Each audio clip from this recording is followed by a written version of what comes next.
Boa Olá, boa noite. noite. Boa noite. Boa noite. Tudo bom? Tudo bem?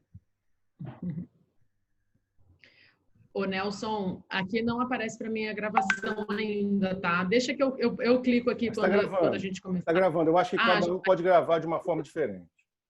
então tá. Ok, já está aqui. Apareceu agora.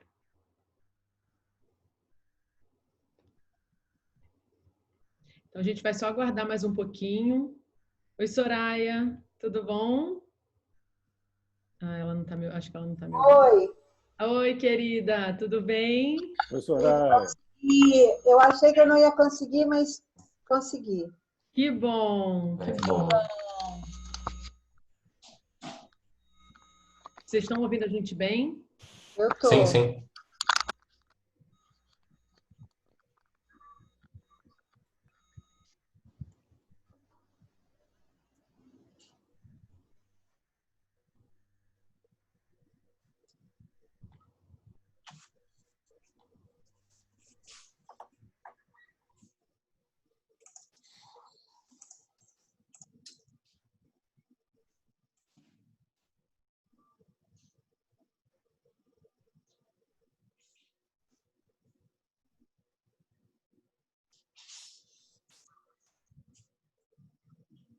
Oi, Lu, querida. Seja muito bem-vinda. Que bom que você está aqui. Obrigada. Oi. Tudo bem? Tudo bom, Nelson? Tudo certo.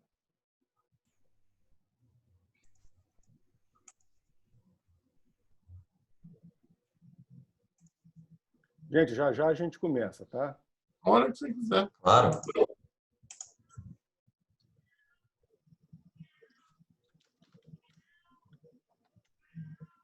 Olha, são 19h03, eu aguardaria até 19h06, tá bom? Umas 3 minutinhos no máximo, e aí a gente começa, tá? Tá. Tudo bem.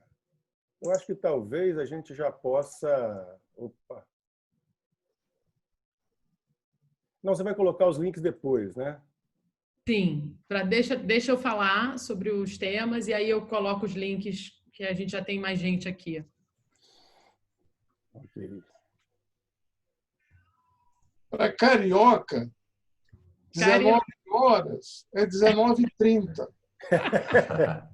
Mas olha, uma carioca que está em São Paulo já há 2 anos, então não tenho mais desculpa. Não tenho mais. Aprendi.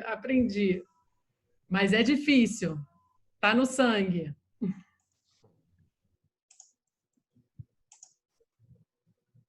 O Thiago apareceu aí, Pinguelli, mas ele fechou a câmera.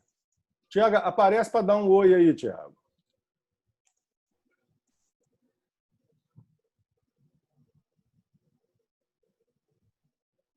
Renata também está aí, né? Oi, querida. Renata começou a fazer a disciplina e aí veio a, a pandemia. Foi uma aula só e aí veio a pandemia. Foi só uma aula, né? Impressionante. Foi quase um aperitivo. Mas vai retomar em breve online, tá? Não sabemos quando, mas deve retomar online.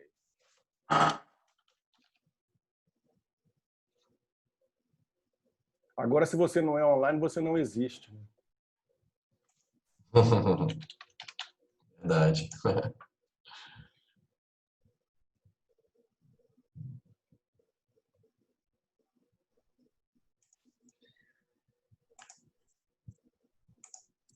Deixa eu ver como é que está aqui.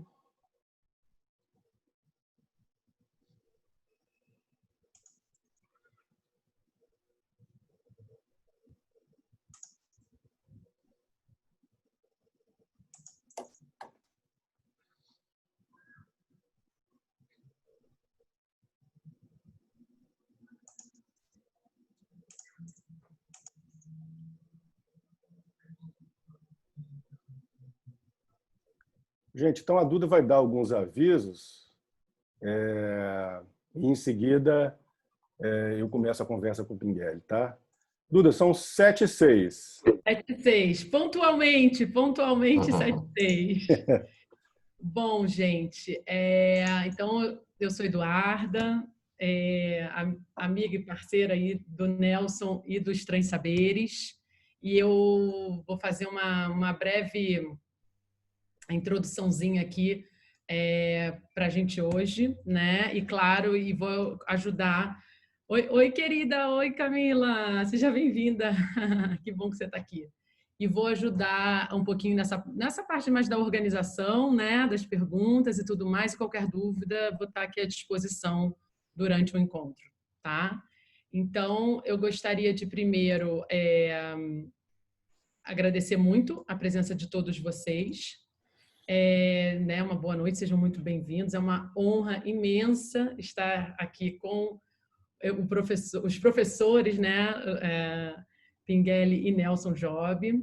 E a gente, os Três Saberes, fez esse convite para o Pinguelli. Então, alguns de vocês já sabem o que são os Três Saberes, acho que outros não. Então, basicamente, né, os Três Saberes é um projeto desenvolvido pelo Nelson, em que propõe a gente superar, né, a gente transpor a ideia de que o saber é dividido em disciplinas, né? Então, a gente entende que essas disciplinas, esses diferentes conceitos, como ciência, filosofia, né, arte, mítica, eles são ressonantes, né? E que a gente pode entender qual é a ressonância dessas diferentes do que ficou dividido, né, dessa forma disciplinar, para a gente criar para a gente fazer um atravessamento ou para a gente criar o que a gente chama de uma nova ontologia, ou seja, de um novo entendimento do ser ou de um novo entendimento do próprio conhecimento, né? Então, a gente tem a ideia de transpor, de fazer um atravessamento desses conceitos, tá? Então, os Três Saberes são confluências entre física, né, como eu falei, arte, política, filosofia, e com bases em alguns conceitos, né, que para nós para os Três Saberes é bastante caro, e por isso a gente fez esse convite hoje para falar um pouquinho aí de um desses temas tão importantes para a gente, que é a consciência quântica. Tá? Além disso, o que é legal vocês saberem também é que os Três Saberes eles se desdobram em diversos formatos. Então, hoje a gente tem grupo de estudo, palestras, workshops, encontros como esse que a gente está fazendo aqui. A gente acabou de fazer o lançamento de um grupo de estudos sobre o último livro que o Nelson lançou, chamado Vortex. E a gente começou ele na segunda-feira, foi muito legal. E a gente ainda tem um tempinho aí para quem tiver interesse, ainda há um tempo da gente de conseguir entrar. Eu vou passar as informações depois para vocês.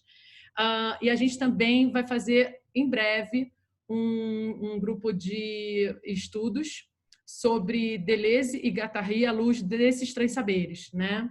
Então, também vou passar essas informações para vocês, tá? Seguindo aqui, queria só fazer alguns acordos, tá? O primeiro deles é que a gente vai gravar esse encontro e também a gente recentemente soube que a gente consegue fazer ele ao vivo pelo YouTube e Facebook, então a gente também vai deixar ele ao vivo agora, tá? Eu gostaria só de pedir que as perguntas fossem sendo feitas pelo chat aqui no próprio grupo, e se qualquer dúvida que vocês queiram falar depois, eu também vou deixar os e-mails, tá, de contato, mas eu vou organizando e a gente pode abrir umas perguntas para o final, tá? E se a gente não conseguir responder tudo, com certeza deixa o contato ou a gente, né, faz esse resgate e encaminha para vocês, tá? Bom, e basicamente eu gostaria de apresentar o Nelson, como eu falei, meu querido amigo, professor e parceiro, tá? Ele é o atrator desses Três Saberes, psicólogo, e doutor em História das Ciências Técnicas e Epistemologia da UFRJ, né, o HCTE. É autor de 3 livros e coeditor da Cosmos e Contexto, que é enfim, um blog, depois eu vou mandar para vocês, bem legal. Tá? O grupo de estudos, inclusive, é sobre esse último livro dele, que é um e-book. E, finalmente, nosso convidado muitíssimo especial, Luiz Pinguelli Rosa, professor, foi diretor da COP, professor do Programa de Planejamento Energético lá, professor da Teoria do Conhecimento Científico, entre diversos outros temas, autor de 6 livros, entre eles Tecnociências e Humanidades, né, com 2 volumes, orientador do grupo de pesquisa de pós-graduação do HCTE, onde o Nelson, né, fez seu doutorado, e muitos outros títulos e conhecimento que, enfim, eu vou passar a bola para o Nelson continuar, porque é bastante. Bom, gente, então é isso. Eu queria muito novamente agradecer. Se vocês tiverem qualquer informação, contato, necessidade, por favor, me acione, eu estou aqui. E que seja um ótimo encontro para todos nós. Nelson, vou passar para você, então. Eu vou colocar ao vivo aqui, você passa os links para o pessoal. Ok. Tá. Então, enquanto o Nelson faz a parte técnica, eu vou passando para vocês aqui pelo chat todos os links de tudo que eu falei e a gente já pode começar uma conversa. E, claro, alguém tem alguma dúvida? Alguém gostaria de pontuar alguma coisa? Me avisem. Estou aqui.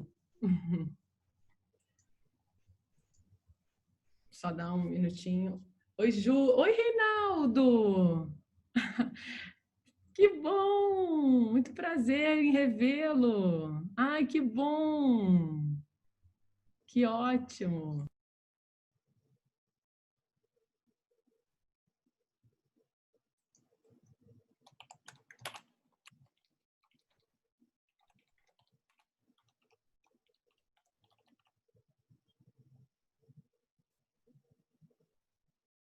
O Reinaldo está falando, mas ele está mudo.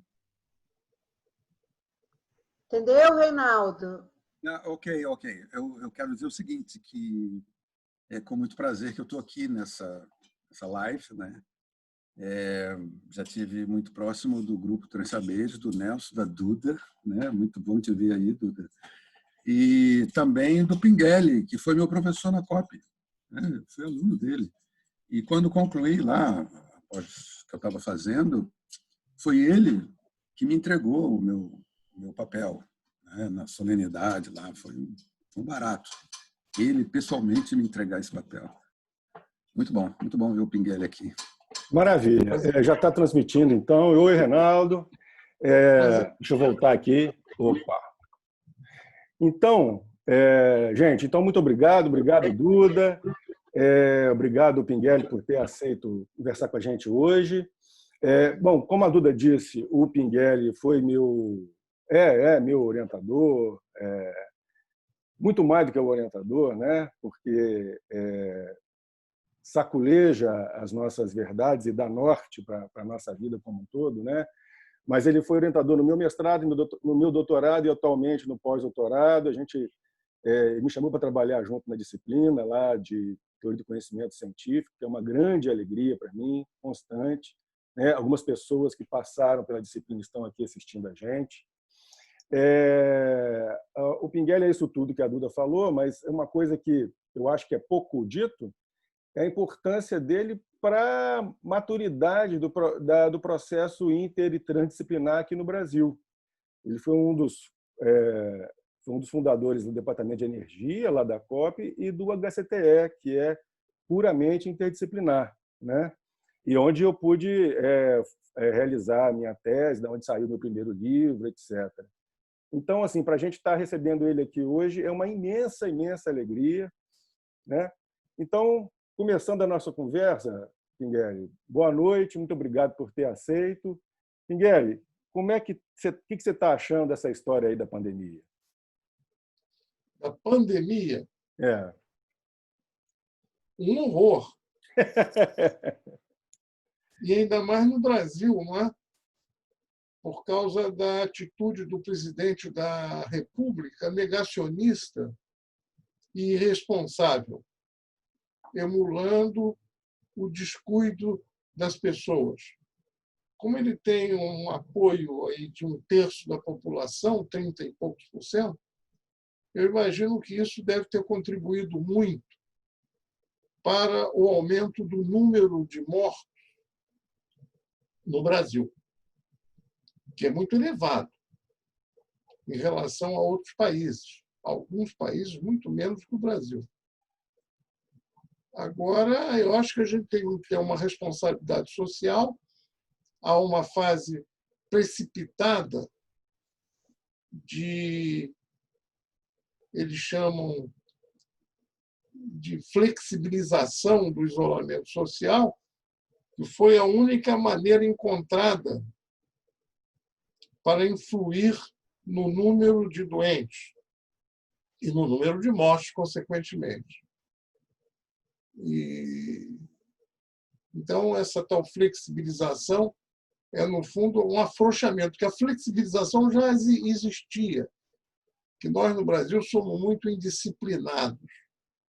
Então, a recomendação de se recolher em casa não era tão seguida quanto era desejável.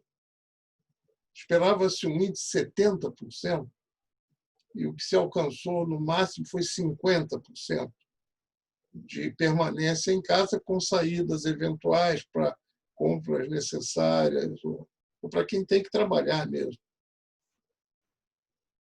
Há uma curva que eu vi hoje, de um colega meu, que é um ajuste polinomial. Você escolhe uma...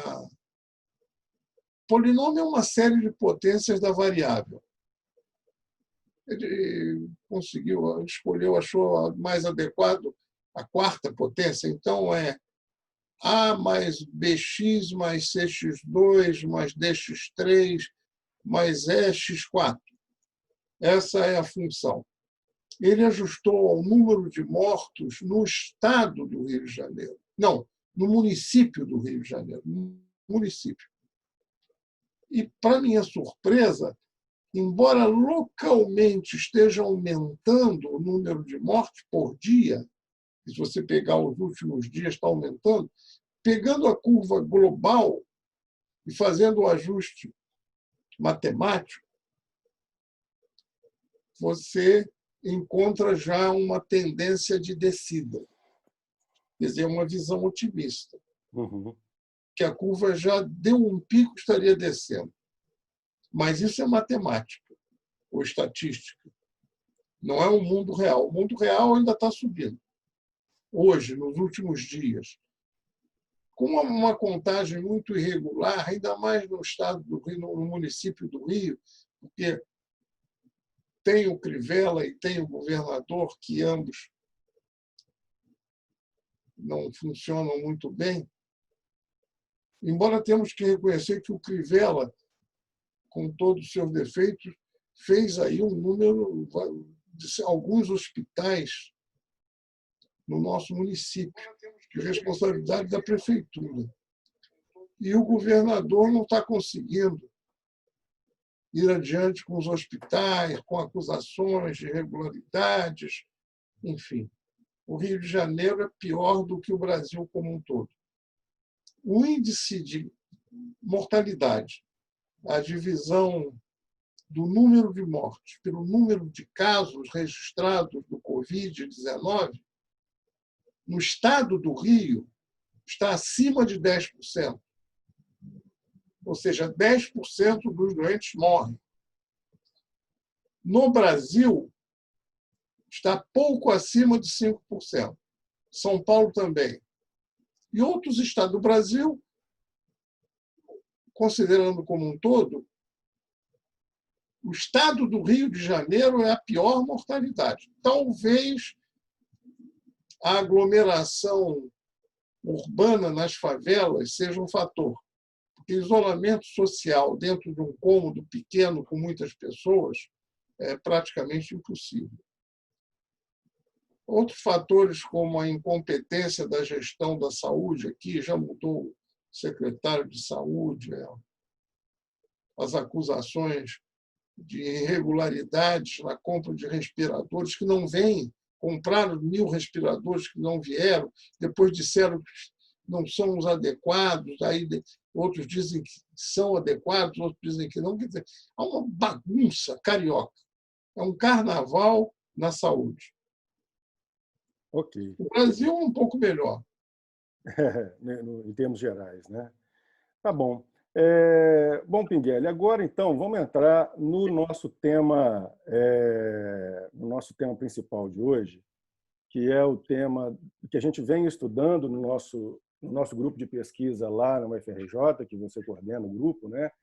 Que é o tema da consciência, sobretudo o tema da consciência quântica. Então vamos lá. Como é que você acha que a ciência, sobretudo a física, pode ajudar na apreensão, no entendimento do que é consciência? Isso é uma pretensão da física, não é? Mas, por outro lado, deve-se reconhecer que a biologia não resolveu o caso da consciência. Ele é um problema em aberto, do qual se ocupam, além de biólogos, filósofos e médicos neurologistas, inclusive físicos. Nós focamos num que me impressionou bastante, embora não esteja mais trabalhando nesse campo, que é o Roger Penrose, um físico inglês de grande sucesso na teoria da relatividade geral, que é uma teoria difícil. Ao contrário da relatividade restrita, a geral é complicada, inclusive matematicamente, não só conceitualmente. E ele talvez seja o maior especialista vivo em teoria da relatividade geral, que não dá o prêmio Nobel, porque não tem muitas aplicações práticas. O prêmio Nobel é subordinado a aplicações práticas. Por exemplo, o Einstein não ganhou o prêmio Nobel pela sua teoria da relatividade restrita, e sim pelo efeito fotoelétrico, esse de porta de elevador, porque tem aplicação.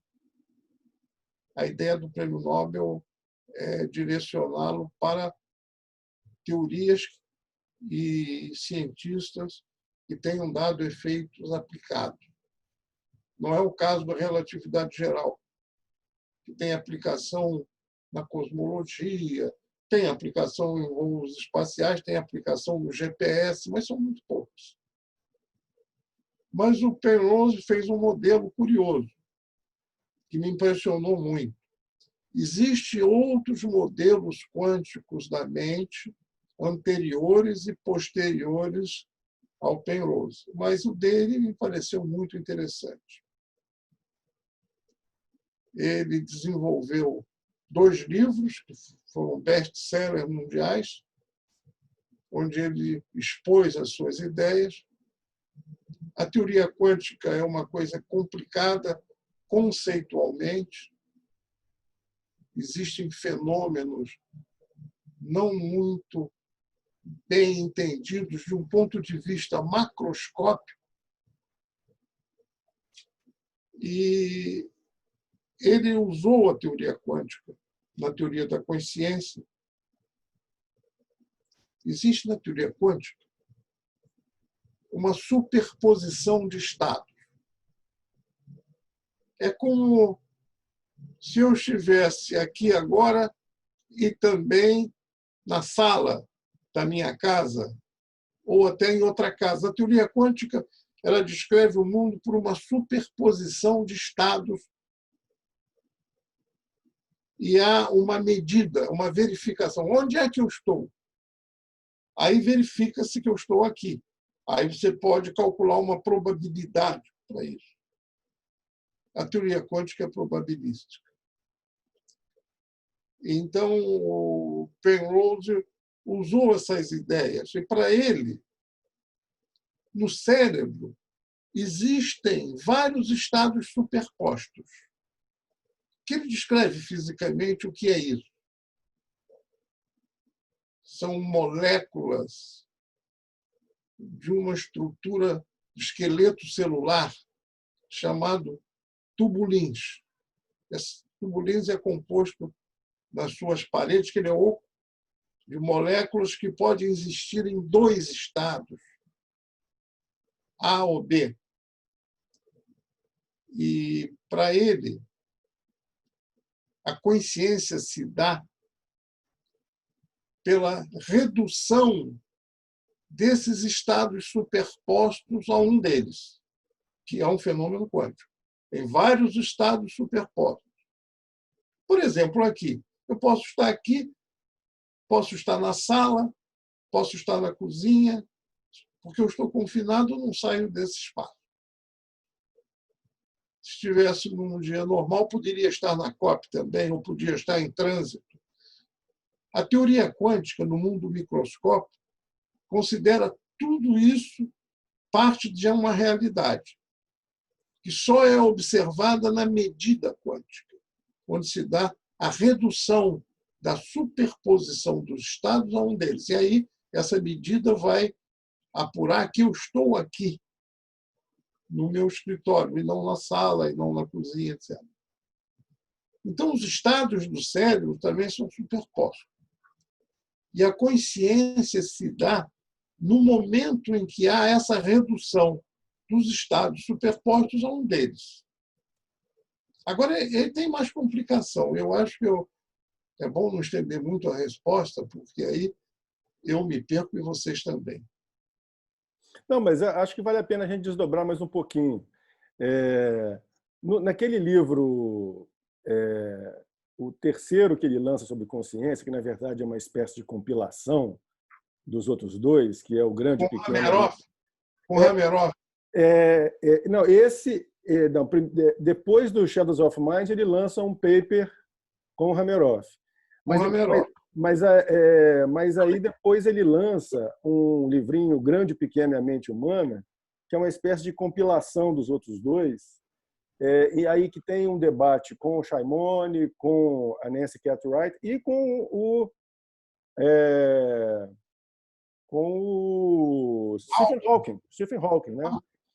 O Shimon convoca o Penrose a adotar uma relação mais íntima com a filosofia do Whitehead. É algo que o Penrose acolhe ali no momento, mas não desenvolve tanto. No entanto, o Hameroff vai desenvolver essa relação dele com a filosofia do Hameroff, etc. Então, parece que essa discussão da consciência ela dialoga também com uma certa linha da filosofia, né?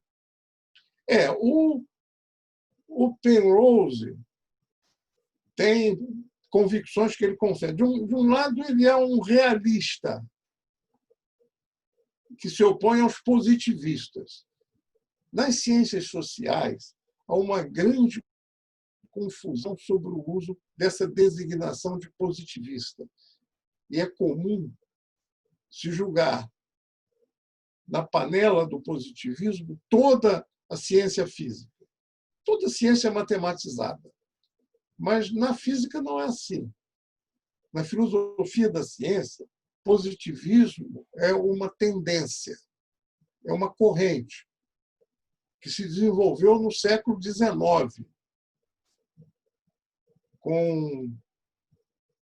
Tem lá um nome pouco importante para a ciência, mas muito importante para a política, que é o Comte, que para uns é o pai do positivismo, mas não é do positivismo do Comte, que, aliás, teve influência no Brasil, nos abolicionistas, nos republicanos, e a bandeira do Brasil tem aqueles dizeres dela que são positivistas, ordem e progresso. Mas não é disso que eu estou falando. Eu estou dizendo de um positivismo que se deu no âmbito das teorias científicas. E no positivismo, nós não alcançamos a realidade.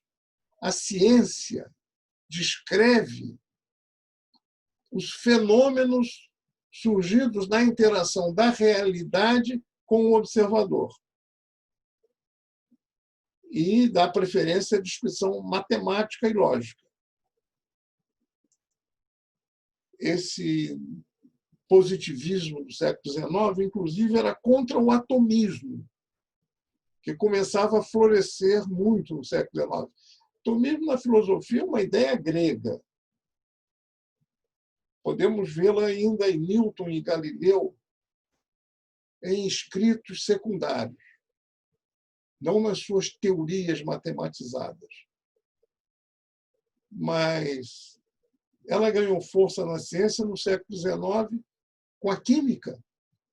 Aquelas leis das proporções múltiplas. Se eu tiver tantos átomos de hidrogênio com tantos átomos de oxigênio, eu só consigo combiná-los na proporção de 2 átomos de hidrogênio para 1 de oxigênio. Isso é empiricamente verificado pelos pesos atômicos, em que você pode medir a quantidade de hidrogênio e de oxigênio para fazer a mistura dando água na fórmula H2O. Então, os químicos avançavam na ideia do atomismo na prática.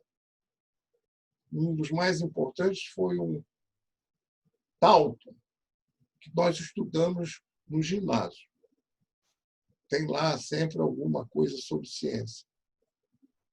E na física era desenvolvida a mecânica estatística, que descreve um gás como moléculas que colidem e associa temperatura, pressão, tudo isso ao movimento dessas moléculas de gás.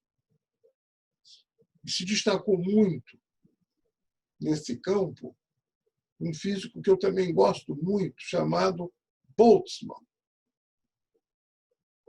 que se tornou um defensor filosófico do atomismo. Ele dizia, eu não somente falo em átomos, mas os átomos são necessários para entender o que se passa. E, com isso, ele brigou com os positivistas e enfrentou bravamente os positivistas. Havia um conflito em que os positivistas atacavam o Boltzmann se defendia, enfim. Então, o atomismo era contrariado pelos positivistas. E o Boltzmann, talvez ao lado apenas de Einstein, no caso do movimento planetário, da teoria da relatividade, e com Galileu, no caso do movimento da Terra, esses 3 eram realistas. Eles diziam, eu faço a física porque eu quero falar do que existe e não da aparência do que existe. Aí vem um princípio heurístico. Pela aparência, eu descubro o que está por trás dela. Essa é a postura do realista. Então, quando ele fala em átomo, ele não podia ver átomo naquele tempo, lá no século XIX. Mas, para ele, o átomo existe. Ele pode estar errado, mas ele aposta que existe. E a teoria se considera uma pesquisa heurística. Você adivinha o que está por trás dele, como um detetive, ouvindo um tiro dentro de uma casa fechada, não vê o que aconteceu, mas imagina que alguém matou alguém ou feriu. Porque um tiro é para isso. Então, o Penrose assumiu uma posição realista e que é muito difícil na mecânica quântica, conciliá-la com a grande confusão reinante. A mecânica quântica, matematicamente, é muito bem formulada. Empiricamente, daquilo que se calcula, também você consegue estudar o mundo microscópico, no século XX, que é diferente do XIX. Mas no século XX, além da teoria cinética dos gases, se desenvolveu a física atômica, a física nuclear, a física das partículas elementares, que estuda o mundo microscópico com experimentos e até com aplicações. A bomba nuclear foi uma terrível aplicação da física nuclear. O reator de Angra dos Reis aqui é uma aplicação da física nuclear. Então, você utiliza a mecânica quântica no mundo microscópico, mas a interpretação do que sucede é muito difícil. Então, a atitude típica da física contemporânea é positivista, porque você não precisa dar conta da realidade. Você diz, a realidade é estranha, mas o que eu vejo da sua aparência é isso. A aparência pode parecer ilógica, mas a realidade é estranha. E lógico por quê? Porque um elétron, num dispositivo eletrônico qualquer desse, atravessa uma parede, um obstáculo. É como se eu jogasse uma bola na parede aqui do meu quarto e ela saísse do lado de fora da casa. É probabilisticamente baixo essa ocorrência, mas ocorre. E é com base nisso que as nossas bugigangas, como um celular, que, por enquanto, ainda não é uma geladeira, mas a menos de geladeira, ele é tudo, é computador, é telefone, enfim. Isso funciona na base desse princípio. O elétron atravessa obstáculos que seriam intransponíveis numa visão clássica. O Penrose adota uma postura que isso tem que ser explicado filosoficamente. Quer dizer, ele adota uma postura realista. E, para isso, para dar conta da esquisitice da mecânica quântica, ele fez uma hipótese ousadíssima de que essa redução que eu falei dos diversos estados superpostos, quando se mede, você só vê um deles com uma certa probabilidade, ele disse que isso é um fenômeno causado pela teoria da relatividade geral, pela gravidade. Era um fenômeno gravitacional. Isto era um soco na cara. Aí ele levou uma vaia geral. Eu, inclusive, levei uma vaia quando fui no Instituto de Física defender essa ideia, porque isso é uma extravagância do Penrose. Ele é um enfant gâté. Uma das coisas que caracterizam é a extravagância. Bom, é bom eu parar por aqui, porque já está acumulando muita informação. Não, pode falar. Tem alguma dúvida sobre o que eu falei, talvez? Se alguém tiver Porque alguma se a gente vai falando, acaba o tempo. Se alguém tiver alguma dúvida, manda por escrito aqui no chat. Embaixo aqui do vídeo, você passa o cursor, tem o botãozinho de chat, você clica e faz a pergunta por escrito, que a gente lê aqui e a Duda compila. Mas, Pinguelli, uma das primeiras conversas que a gente teve sobre isso, sobre a questão do Penrose, da consciência quântica, há mais de 10 anos atrás, o Penrose ele faz uma espécie de escalonamento,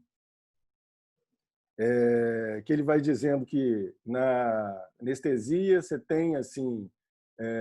você tem colapso de função de onda, que ele chama de redução objetiva, e isso vai diminuindo ao longo do tempo, até acabar na anestesia. É uma hipótese dele com Hameroff, né? No caso Até tem uma teoriazinha que o Penrose ele não fez muita complicação matemática nesse modelo da mente.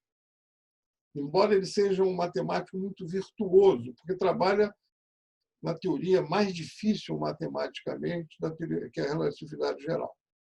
Mas ele faz hipótese muito ousada, é isso que você está falando. Ele diz que a redução ao colapso é sinônimo um do outro. Isso é o jargão da física mesmo. Você tem vários estados. Como eu falei, eu estou aqui, estou na minha sala. Se alguém não estiver aqui me vendo, diz, o Pinguelli pode estar no escritório, onde ele fica no computador, na sala onde ele faz as refeições, na cozinha, onde agora eu preparo as refeições, a contragosto, mas não há outro jeito. E por aí vai. Mas quando você procurá-lo, você vai encontrar num dos lugares. Então, isso é uma medida, no caso quântico, não é tão simples. As partículas fazem coisas incríveis, como atravessar uma parede, um obstáculo, no caso de um elétron num sistema eletrônico.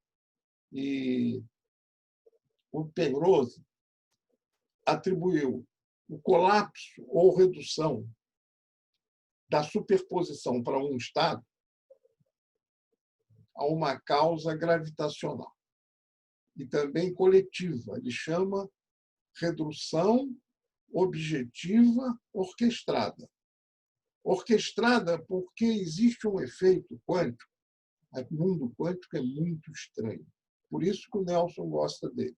Existe um efeito quântico que é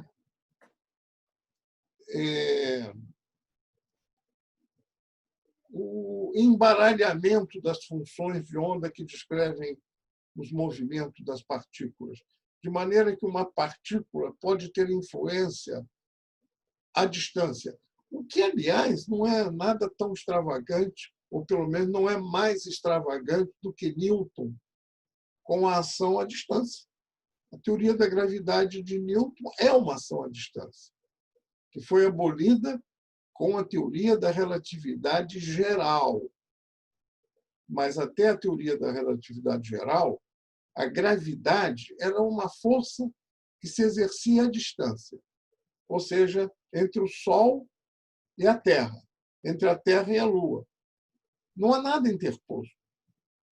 Tem até uma famosa frase de Newton, que é, não num texto científico, mas numa carta que ele tinha lá aos seus opositores e brigava com eles, que dizia o seguinte: somente um estúpido pode imaginar que um corpo atue sobre outro à distância sem nada interposto entre eles, no vazio. Se tiver ondas no mar e você sacudir um barco e houver um barco pequeno próximo, você vai sacudir o próximo, porque o mar se move. Mas se você não tiver nada, como é isso? O Newton disse isso, mas ele completou. Mas é assim que eu consigo explicar o movimento planetário.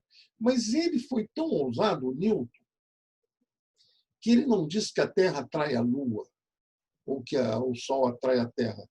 Porque isto seria uma vulgaridade, é um fato constatado pelo Aristóteles, no caso da Terra, em que ele dizia que os corpos pesados tendem ao centro da Terra.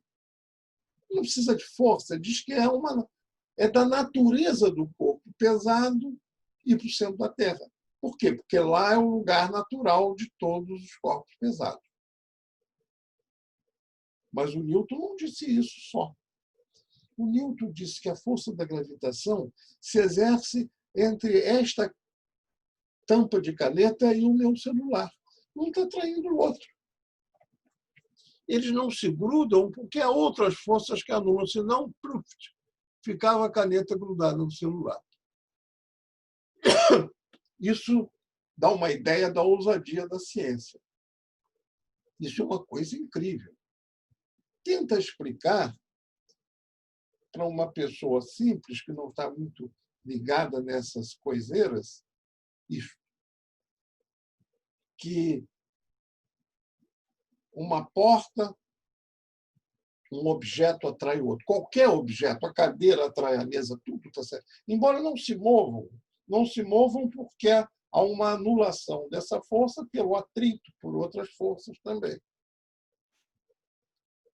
Então, há também no mundo subatômico um outro fenômeno, que é esse do embaralhamento, que faz, se eu tenho dois elétrons aqui grudadinhos e depois afasto, se eu fizer uma coisa com esse daqui sente. Embora não haja nada entre eles, a não ser matematicamente a função de onda, que para o Penrose é real, porque ele diz que o mundo é feito de realidade. Então, a função de onda dele é real, embora não se perceba a função de onda. Quer dizer, dentro dessa visão, não há vazio. Quer dizer, o vazio físico está lotado. Tem uma porção de coisa lá. Mas isso é uma coisa do século XIX.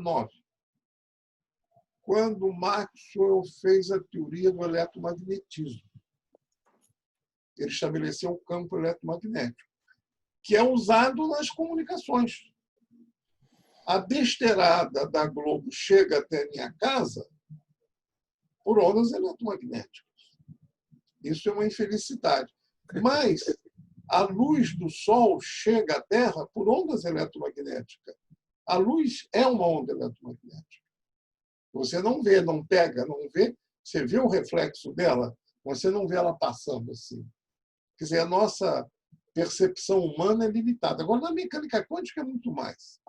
E no cérebro, para o Penrose, para voltar ao ponto, ele admite que existe uma orquestração. É a maneira de tentar explicar a consciência como um todo. Que a consciência é um fenômeno global.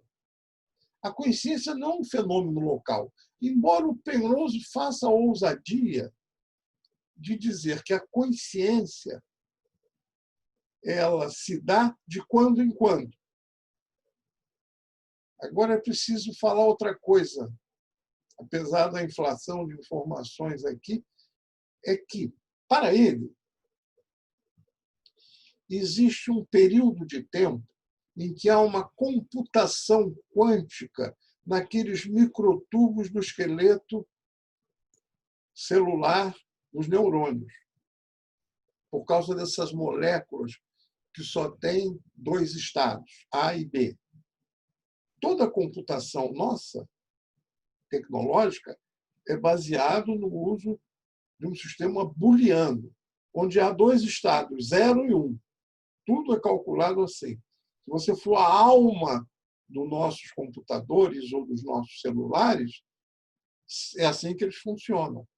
É assim que os engenheiros de comunicação, de inteligência artificial calculam as coisas. E é assim que os hardware que constituem esses objetos funcionam.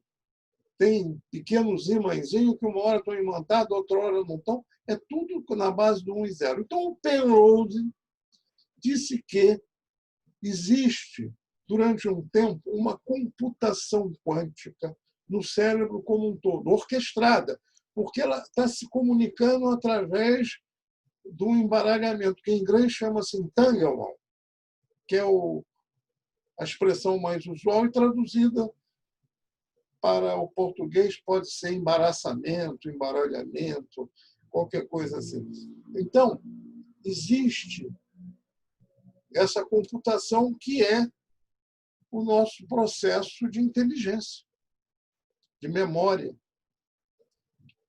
Isso é uma superposição de estados, uma zorra total. E de quando em quando chega a um nível crítico em que há uma redução geral, um colapso, que para ele é produzido por efeitos gravitacionais. Mas para não inchar demais essa minha resposta, eu deixo para quem tiver a curiosidade eu explicar isso em seguida, mas não sei se foi claro o que eu falei.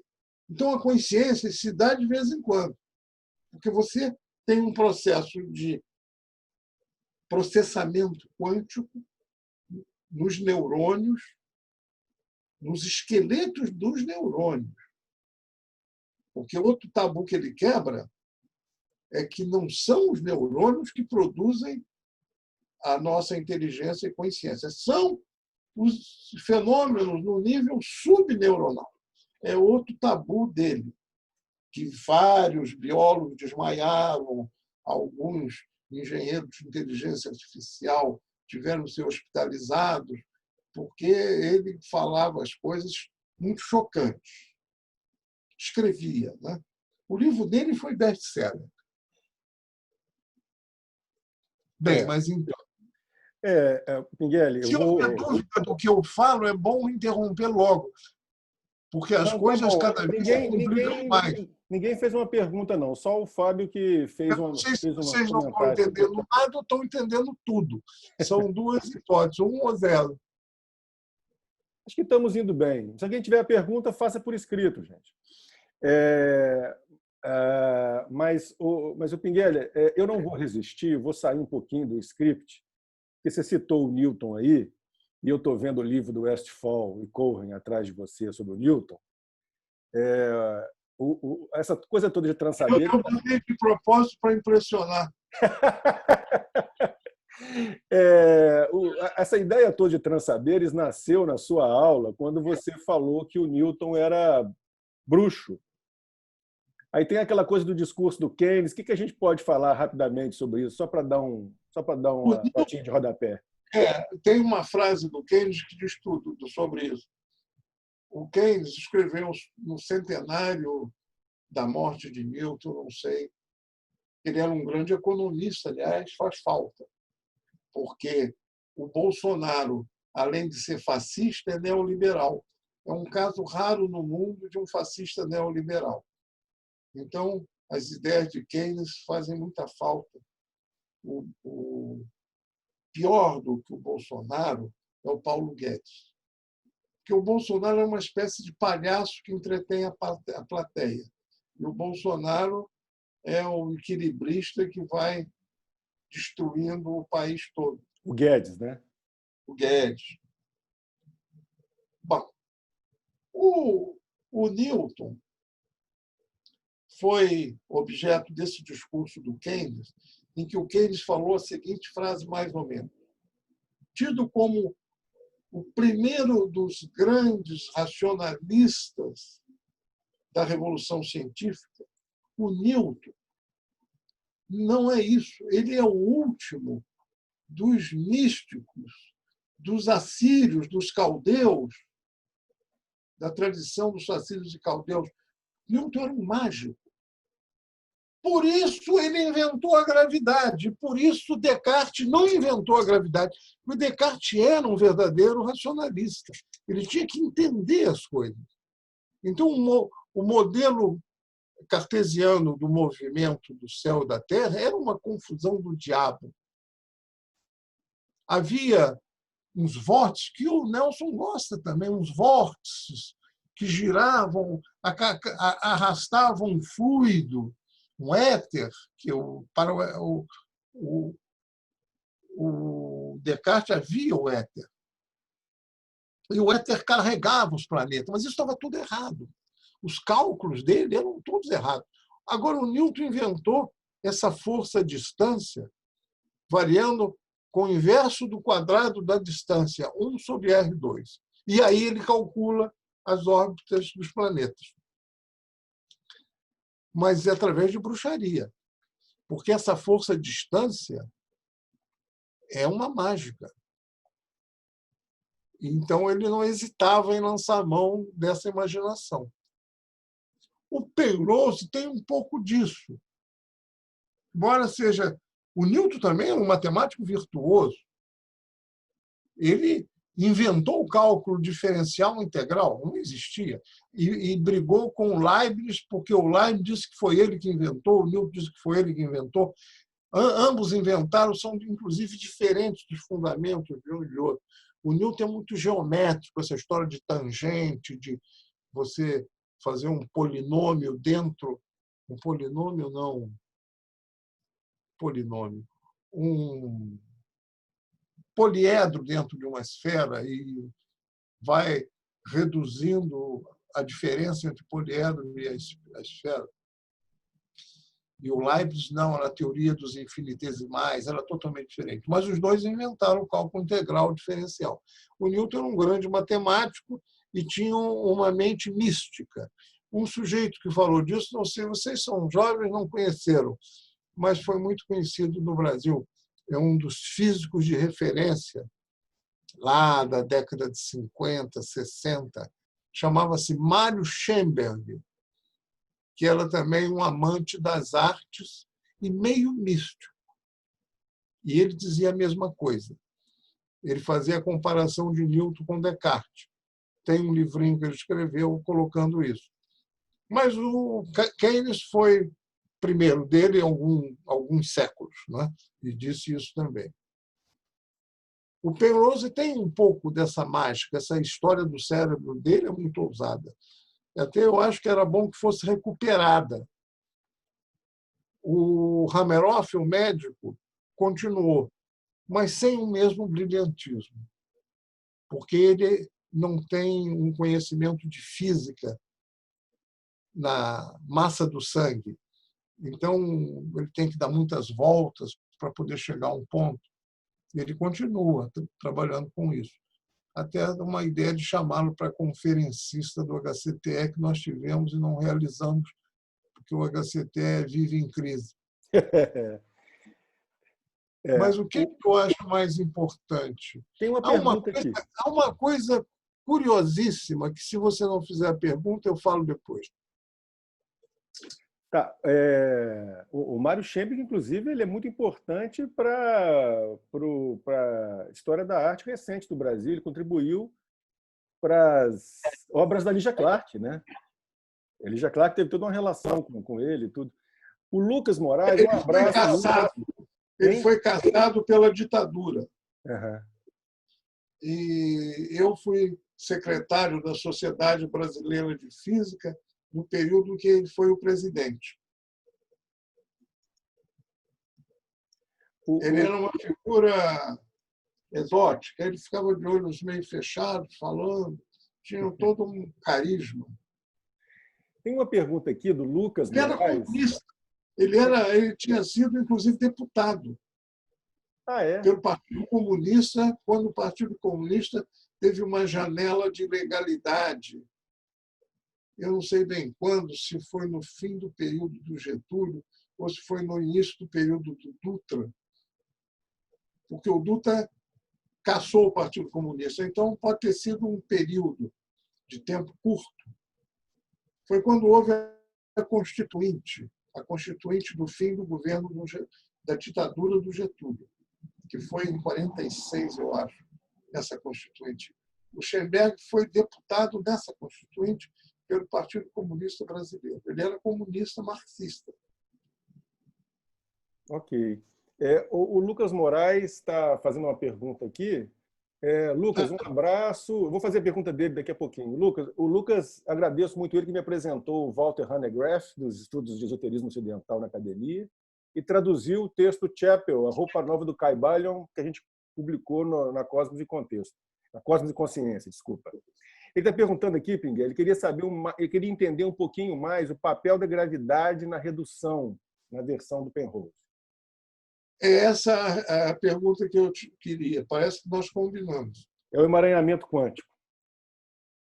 Não, emaranhamento quântico eu já falei dentro do cérebro. Não, eu falei, o emaranhamento aconteceu aqui entre você e ele. Sei, é verdade. A gente que diz que existe isso, né? Mas, veja só, quando o Penrose ele coloca uma questão também que deixa alguns matemáticos com dor de barriga. Ele pegou o teorema de Gödel e disse que, ora bolas, segundo o teorema de Gödel, a matemática não tem uma base lógica. Você não pode reduzir. Havia um projeto de um grande matemático, como matemático mais importante do que o Gödel, não como lógico, que era o Hilbert, que ele tinha proposto, na virada do século XIX para o século XX, um programa que incluía a construção de um conjunto de axiomas e teoremas que permitissem desenvolver toda a matemática. E o grande obstáculo era um obstáculo inicial, era a teoria dos números. Se conseguisse desenvolver a teoria dos números, o resto decorria. E esse era o programa de Hilbert, era um dos itens do programa de Hilbert. Aí vem o Bertrand Russell, o Bertrand Russell e o Whitehead, que o Nelson gosta muito, e foi parceiro do Bertrand Russell, fez um tratado de lógica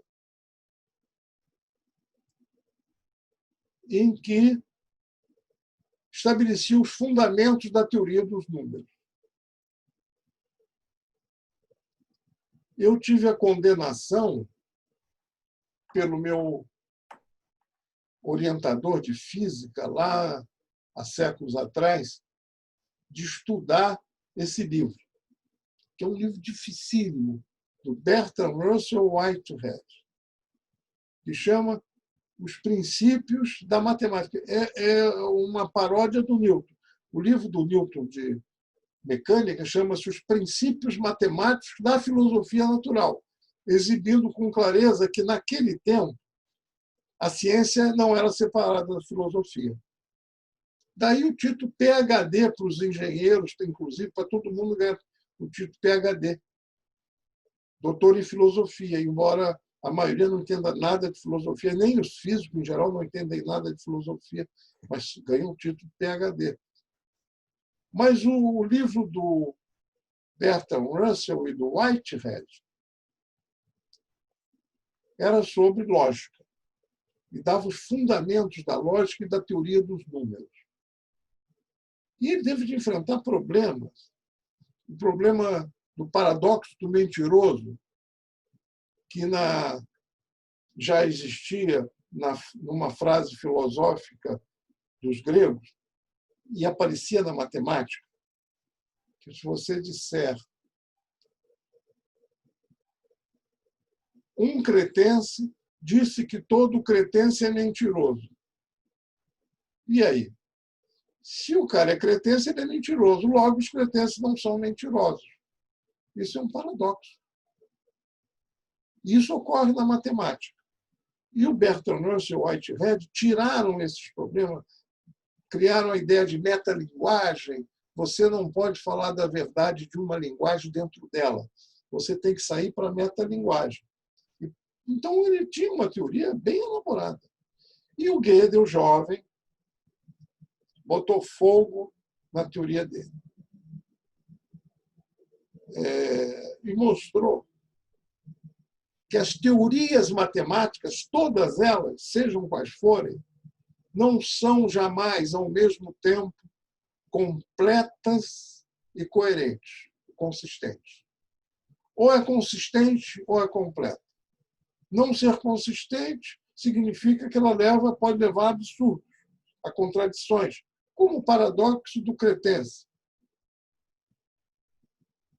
E não ser completa significa que tem coisas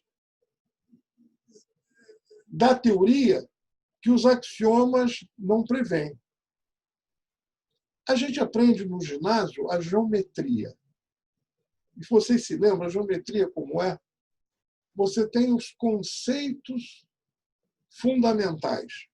Ponto, reta, coisas que não se... Vamos combinar que isso existe. Tá. Com conceitos fundamentais, você redige os axiomas, que também não se pode discutir. Por um ponto fora de uma reta, só passa uma paralela a essa reta. Quem não concorda com isso vai para fora da sala, ganha um chapéu de burro. Esses são os axiomas. Aí você tem uma série de axiomas, alguns poucos da geometria. E aí a gente deduz aqueles teoremas, como o quadrado da hipotenusa de um triângulo retângulo é igual à soma dos quadrados dos catetos. Isso é um teorema, isso se demonstra. Então, essa é a ideia. Você tem um conjunto de axiomas do qual você deduz os teoremas. E o programa de Hilbert propunha isso para toda a matemática, e cujo grande obstáculo era a parede inicial da teoria dos números. E o Gödel demonstrou um teorema de lógica, dizendo que não havia teoria matemática que fosse completa e consistente ao mesmo tempo.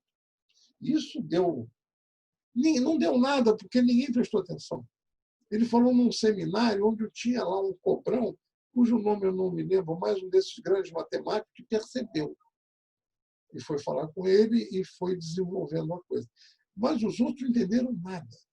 O que era esse teorema de Gödel? Ele demonstrou isso, demonstrava isso simbolicamente. Não é uma frase filosófica, não, é uma demonstração lógica, matemática. A lógica tem símbolos, né? Essa lógica moderna. E o Penrose falou o seguinte: ora, se nem a matemática, que é um produto do cérebro humano, cabe dentro de uma axiomática, de um algoritmo, vamos usar essa palavra que é da moda, um conjunto de axiomas, é o algoritmo. Cabe dentro do algoritmo, imagine o cérebro humano todo, que é muito mais complicado. Então, não é possível simular o cérebro em um computador, porque o computador funciona por um programa que segue um algoritmo. Então, o cérebro humano é impossível de ser reproduzido as suas funções numa máquina. Bom,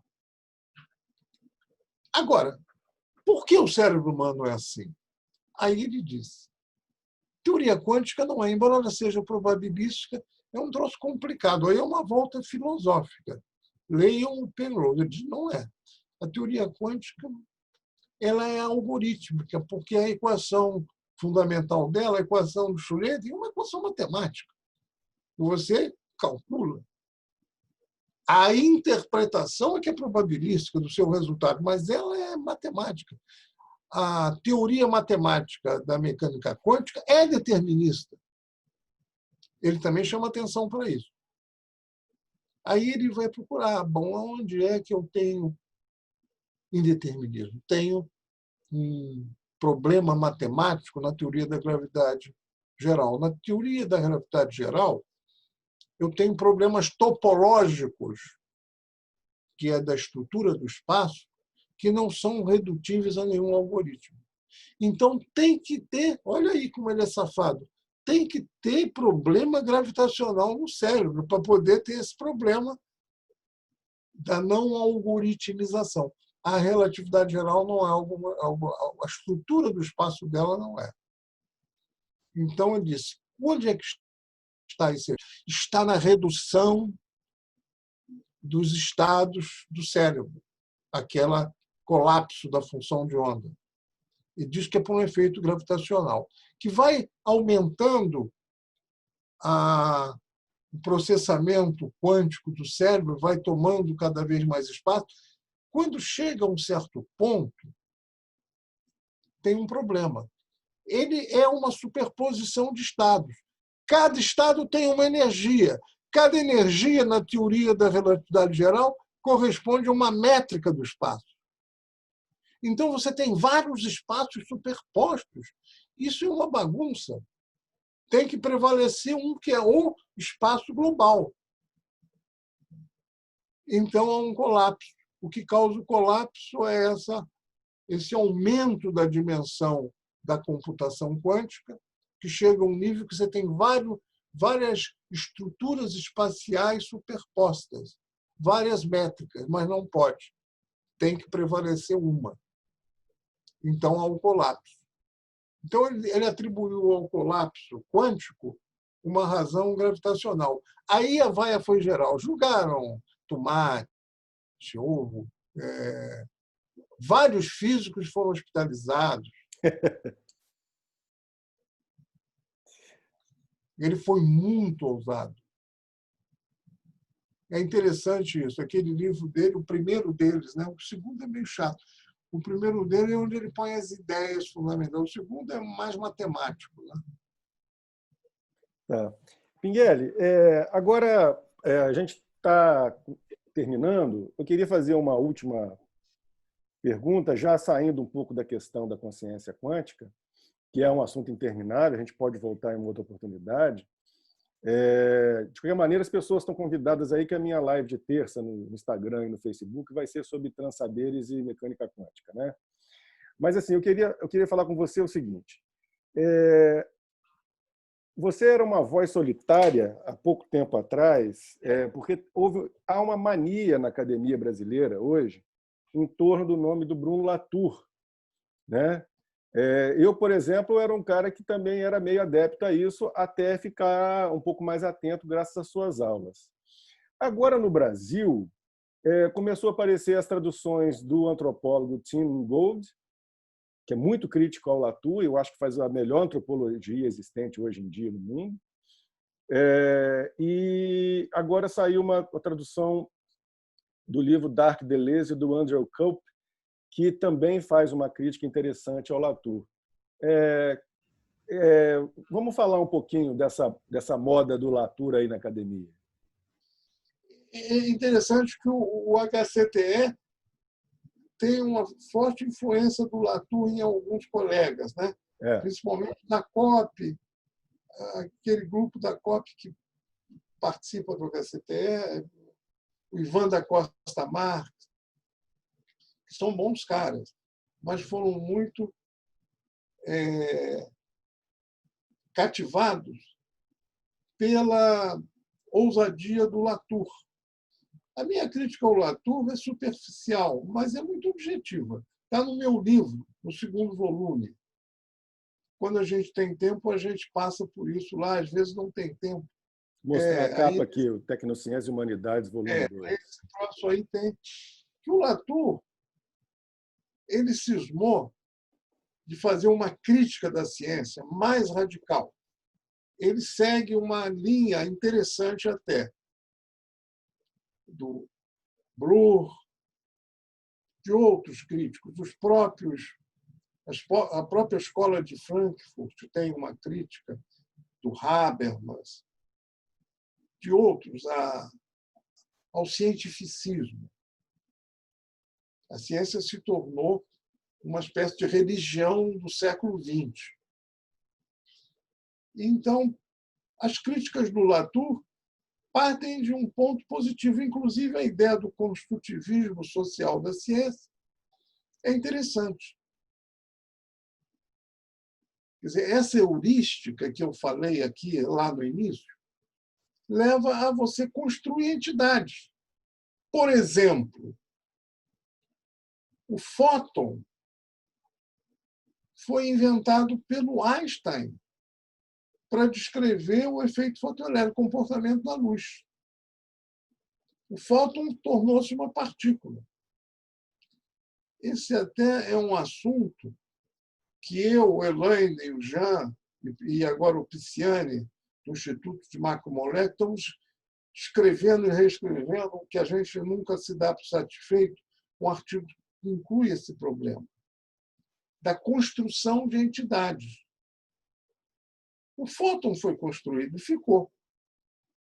Outros foram construídos e foram abandonados. O calórico era uma entidade física do século XIX. Então, o calor era devido a um fluido calórico. E se estudava o fluido calórico, fazia-se tese sobre o fluido calórico. Depois disse que não tem mais. A teoria da energia acabou com o calórico. Então, a ciência tem construtos mesmo. E, nesse ponto, o Latour tem razão. A ciência é muito remplie de soi-même. Quer dizer, o cientista se julga uma espécie de ser superior e que no seu campo pode fazer e acontecer. Bom, não é bem assim. Mas o Latour fala muita besteira. Ele faz uma crítica da ciência idiota. E eu estou falando superficialmente. Não estou falando de uma profundeza filosófica para analisar o Latour, mas ele fala coisas sem pé nem cabeça. Ele faz críticas à ciência de coisas que são inerentes à ciência. Por exemplo, uma coisa que é inerente à ciência, quando você faz uma análise filosófica de texto, é uma certa ambiguidade. E isso vem desde Newton. Como que o Newton definiu a densidade? A densidade é a relação da massa sobre o volume. Mas massa, o que é massa? Quer dizer, há uma ambiguidade na ciência. Sem ambiguidade, a ciência não vai para frente. Tem aqueles pontos fora da curva, você faz uma curva, tem uns pontos que estragam tudo, você abandona. Abandona porque está feio. Então, a ciência tem umas malícias que são inerentes à ciência. Se você quiser ciência, tem que ter isso. Senão, não tem. Vai sair a vacina de Oxford, talvez, mas tem lá uns truquezinhos que eles estão fazendo. Não há uma ciência que é tudo exato, perfeito. Só se consegue fazer, às vezes, isso a posteriori. Quando a ciência já está desenvolvida, vem outros que estudam e mostram que tal coisa não é bem assim, é assado, mas a ciência, para ser desenvolvida, tem que ter uma certa imaginação, uma certa criatividade, uma certa malandragem. A diferença do Descartes para o Newton, como diz lá o Mário Chamber, é que o Newton era malandro, místico, mas malandro. O Descartes era muito lógico. Então, ele empacou no caminho, não chegou a uma teoria da gravitação adequada. E o Latour faz essas críticas. Aí ele tem uns trabalhos de sociologia da ciência, que ele vai num laboratório e vê aquelas comidinhas que os químicos fazem, os biólogos fazem, põe uma aguinha dentro de outra aguinha, sacode, aí o azul fica vermelho. Essas coisas fazem parte da ciência. A ciência não é uma coisa toda precisa e lógica, não. E ele faz essa crítica, que eu acho uma imbecilidade. É você fazer uma crítica ao Pelé porque driblava muito. Não pode driblar muito assim, mas driblar faz parte do futebol. Entende? Eu aponto algumas coisas nesse texto de leviandades do Latour que, no meu ponto de vista, o descredenciam como um grande filósofo. E algumas coisas já estavam lá assumidas pelo próprio Feyerabend, o contra-método, de dentro da física, né? Por exemplo. O Feyerabend ele teorizou isso. Ele diz que não há método na física. O contra-método é isso. Mas ele teorizou com uma visão positiva sobre a ciência. Ele não disse que era um defeito da ciência. Exatamente o que ele anarquizou foi com a pretensão da ciência de precisão, que, em geral, é a posteriori.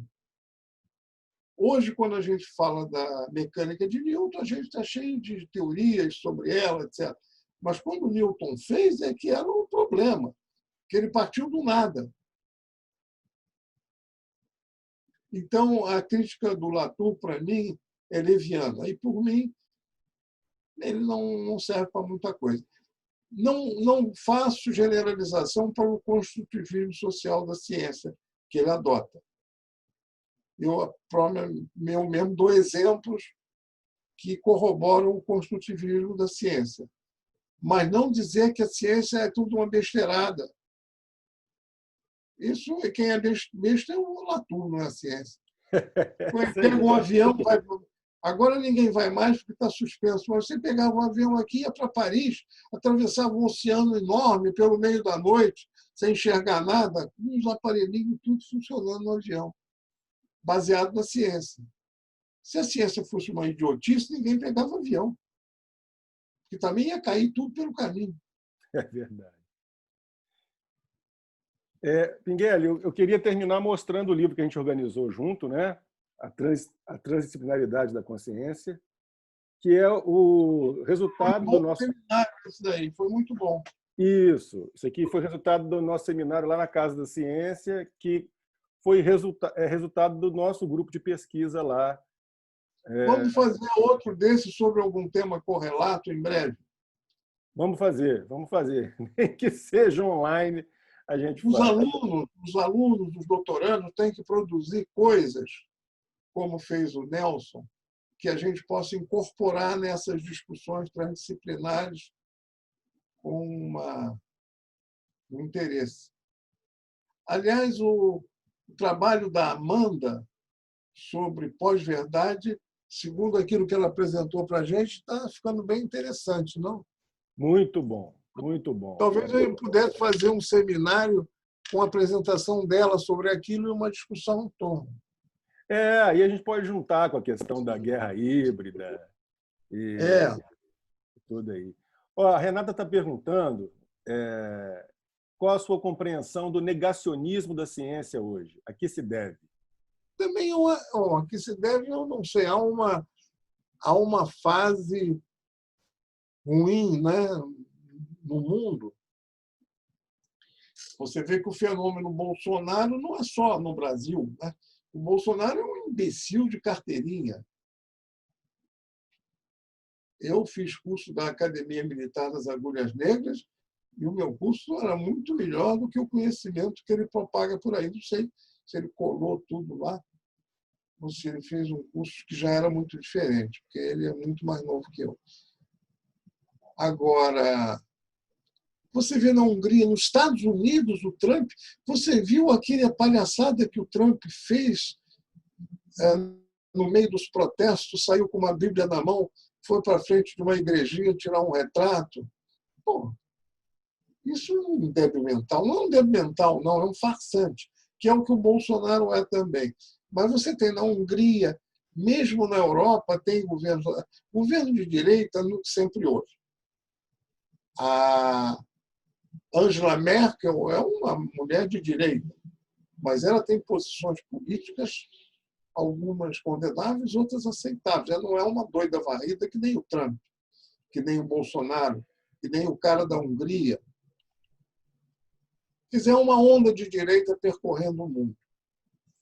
E aí abre espaço para esses imbecis da Terra plana. Porque acreditar que a Terra seja plana é preciso ser imbecil demais. Porque eu aprendi, quando garoto, lá na escola primária, que uma prova do caráter arredondado da Terra é que, quando a gente vê um barco se afastar, ele vai como que afundando, aparecendo o mastro, cada vez menos o mastro. Quer dizer, ele está numa curva. Isso é um dado com uma verificação trivial de que a Terra é arredondada. Como a Terra é plana? Isso é uma coisa anterior às grandes descobertas dos ibéricos, de Cristóvão Colombo, de Pedro Álvares Cabral, de Vasco da Gama. Eles saíram acreditando que o mundo dava uma volta. A Terra plana é uma coisa anterior. É muito imbecil demais. Eu não respeito uma pessoa que me diz que a Terra é plana.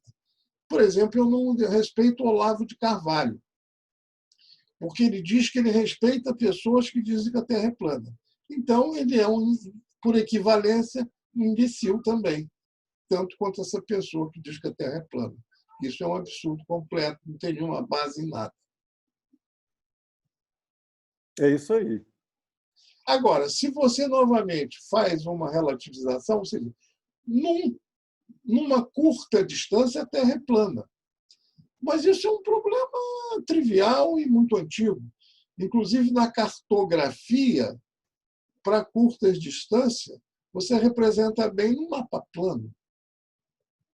Quando a distância aumenta, a cartografia obriga você a colocar os meridianos, os paralelos, com forma curva. Então, ou é uma trivialidade, você diz que daqui até Cascadura a Terra é plana. Porra, isso não está dizendo nada. Quer dizer, num pequeno espaço ela é plana. É plana, não se aproxima como plana, porque a curvatura é mínima, em curtas distâncias. Ok. Acho que não tem mais nenhuma pergunta. Então, gente, nós vamos terminar por aqui. Esse livro, A Transpluralidade da Consciência, ele está disponível para download gratuito. Foi um projeto da CAPES, está disponível para um download gratuito no meu blog, no Cosmos e Consciência. Quem quiser pode me pedir que eu passe o link. Tem vários autores assim. Pinguelli, eu queria agradecer. Eu queria um retorno único que pudesse ser feito sobre... Houve alguma coisa que ficou muito obscura foi razoável o entendimento? Vocês... Quer dizer, serviu para alguma coisa o que eu falei aqui? Com certeza. Claro. Com certeza. Então, tá Não, bom. pelo nível das perguntas aqui e pelos comentários, está claro que foi tudo compreendido e aí as pessoas vão ter oportunidade para rever isso com calma depois, né? E, eventualmente, se alguém tiver alguma dúvida, pode me passar que a gente tenta responder ou repassar para você, a gente vê aí. Mas E tá eu bom, deixo- foi ótimo. Diga lá, Tá Lu. bom. Só para avisar também que eu deixei todos os links que eu comentei, tá? Aqui no bate-papo e o contato do Nelson. Então, se alguém precisar de qualquer informação, tá ali também, ou pode falar com a gente, sem problema. Tá bom. Tá? Obrigada. Obrigado. Então, Obrigado. Pinguelli, muitíssimo Então, obrigado tá bom. pela sua Terminamos. participação. Foi muito divertido. Foi muito divertido, sem dúvida. Agradeço aí a todo mundo que apareceu, agradeço a galera aí do Facebook que está assistindo e espero vocês aí terça-feira na live e quem quiser, o grupo de estudo continua. Sexta-feira tem uma aula aí, a primeira aula extra e a gente retoma o grupo segunda-feira. Quem tiver alguma dúvida pode mandar também um e-mail ou mensagem aí. Pinguelli, um grande abraço. Duda, muito Tchau. obrigado. Até mais, gente. Boa noite. Tchau. Boa noite.